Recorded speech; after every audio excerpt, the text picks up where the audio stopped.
नमस्कार, आप देख रहे हैं पॉलिटिकल पिच। पॉलिटिकल पिच में चर्चा करते हैं विपक्ष की। विपक्ष यानी इंडिया गठबंधन निराधार है, निराधार मुद्दों के आधार पर गठित हुआ है, जुमलों के आधार पर गठित हुआ है और कह सकते हैं कि इस गठबंधन के पास केंद्र की नरेंद्र मोदी सरकार के खिलाफ कोई उचित रणनीति नहीं है, कोई उचित मुद्दा नहीं है, कोई जनता से जुड़े हुए मुद्दे नहीं हैं। जुमला पर आधारित ये गठबंधन क्या केंद्र की मजबूत एनडीए सरकार और प्रधानमंत्री नरेंद्र मोदी की व्यक्तिगत आभा का मुकाबला कर पाएगी? इसमें संदेह ही है। आम व्यक्ति को इस बात को ज्ञात है कि जब उनके पास उज्ज्वला योजना से गैस सिलेंडर उनके घरों पर पहुंचा, घरों में टॉयलेट की व्यवस्था हुई, मुफ्त में उनको राशन मिला, तो वो जनता जनार्दन इस बात का फर्क भी महसूस नहीं करती है। इस बात का संभावनाएं भी उन जनताओं में नहीं दिखाई देगी कि जनता एनडीए के साथ जाने की अपेक्षा विपक्षी गठबंधन को वोट करेगा, क्योंकि जनता को जिस प्रकार से उज्ज्वला योजना के माध्यम से जनधन खाते के माध्यम से उनके खाते में पैसे आ रहे हैं, उज्ज्वला योजना में यूरिया के लिए लंबे लाइन नहीं लगानी पड़ रही है। ये सब ऐसे जन सरोकार से जो मुद्दे थे जो केंद्र में नरेंद्र मोदी सरकार ने किया और जिससे जनता लाभान्वित हो रही है। और भारतीय जनता पार्टी के एक प्रवक्ता भी इस बात को कहते हैं कि केंद्र की नरेंद्र मोदी सरकार ने एक नया वर्ग, लाभान्वित वर्ग पैदा किया है। वो लाभान्वित वर्ग विपक्ष के झूठे निराधार वादों पर और जुमलों पर उनके साथ नहीं जाएगा और यही स्थिति दिखाई दे रही है। केवल विपक्ष की यह गठबंधन अभी बैठकों का दौर से ही गुजर रही है। इनके लिए केवल निराधार मुद्दे और जुमले पर ही चुनाव लड़ना चाहते हैं, जबकि भारतीय जनता पार्टी के पास अभी से रणनीति है। और कह सकते हैं कि विपक्ष केवल या तो मीडिया के माध्यम से राजनीति कर रहा है या सोशल मीडिया में राजनीति कर रहा है। सड़क पर उतारने की अपेक्षा ये लोग एसी रूम से बैठ करके भारतीय राजनीति को संचालित करना चाहते हैं, जबकि दूसरी तरफ सत्तारूढ़ भारतीय जनता पार्टी की चुनावी रणनीतियां हैं।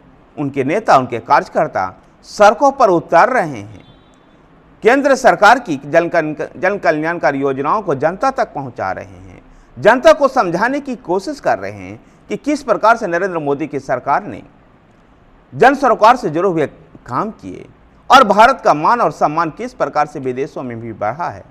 G20 शिखर सम्मेलन से लेकर के तमाम और इन सब चीजों को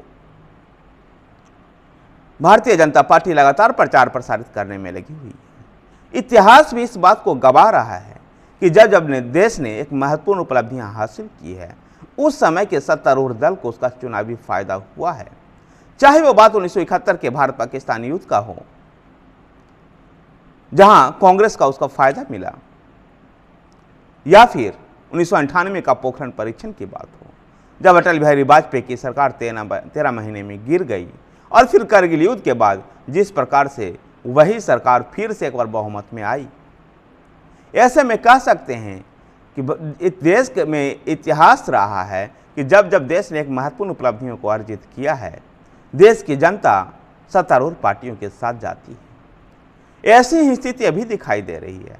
चंद्रयान 3 के सफल लैंडिंग के बाद, सफलता के बाद जिस प्रकार से भारत का मान सम्मान इसरो ने बढ़ाया है, न केवल चंद्रयान 3 बल्कि आदित्य L1 को लॉन्चिंग कर जिस प्रकार से सूर्य का जानकारी जुटाने का काम इसरो कर रहा है, इससे भारत दुनिया के चुनिंदा देशों के श्रेणी में शुमार हो गया है। तो वहीं पर G20 शिखर सम्मेलन का आयोजित कर भारत ने और भी अधिक उपलब्धियों को अर्जन किया है और जिस प्रकार से विदेश और पूरे दुनिया में अब भारत की ओर से दुनिया के हर समस्याओं के समाधान को देखा जाता है। ऐसे में भारत का जो मान और सम्मान में जो वृद्धि है उससे भी जनता अभिभूत है। और ऐसे में जब विपक्ष के पास कोई निराधार मुद्दा ही नहीं है, कोई जनाधार का मुद्दा नहीं है, निराधार मुद्दे के आधार पर वो चुनाव लड़ना चाहती है, जुमले पर वो चुनाव लड़ना चाहती है, इससे और सड़क की राजनीति नहीं करना जानती है, ऐसे रूम में बैठ करके वो राजनीति करते हैं। ऐसे में भारतीय जनता पार्टी और नरेंद्र मोदी से पार पाना विपक्ष के लिए आसान नहीं है, चाहे वो विपक्ष चाहे उत्तर प्रदेश में हो या किसी और राज्य में ही क्यों ना हो। विपक्ष इतना अधिक कमजोर हो चुका है कि उसको इस बात का भान नहीं है कि वो करे तो करे आखिर क्या।